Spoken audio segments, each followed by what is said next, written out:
My book, under the title Europe Social Integration, is about the threats to the European social model and how, through a greater coordination among the European countries, these threats to the European social model have been overcome in the recent years or even decades. Because sometimes you have to look back to 20, 30 years to discover what kind of imbalances or polarization have developed within the European Union because of globalization, because of the malfunctioning of the monetary union, or as unintended consequences of the Eastern enlargement. But through legislative work, through greater policy coordination, and also establishing new funds at the time of the coronavirus pandemic, the European Union managed to strengthen its social dimension.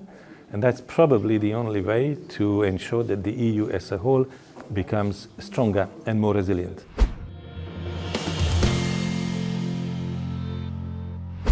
Currently, the biggest threat to the social standards of Europeans is the war and the consequences of the war, because we are experiencing not only a devastating war in Ukraine from a military point of view, but also economic warfare. And it's very hard to see the end of all this, which might result in a long-term drop in the growth potential of the European economy.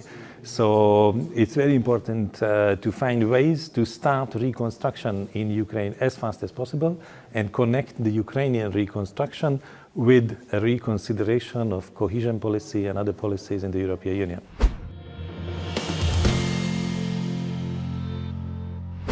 Well, at this moment, we don't know when exactly we arrive to the end of the war. Of course, the peace under any conditions would not necessarily end the war for the long term.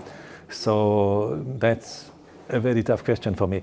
But what I know is that Europe has to prepare for reconstruction. Sometimes people speak about a Marshall Plan, but don't forget that after World War II, it took 2 years to arrive to the idea of the Marshall Plan and put up the financial resources for European reconstruction.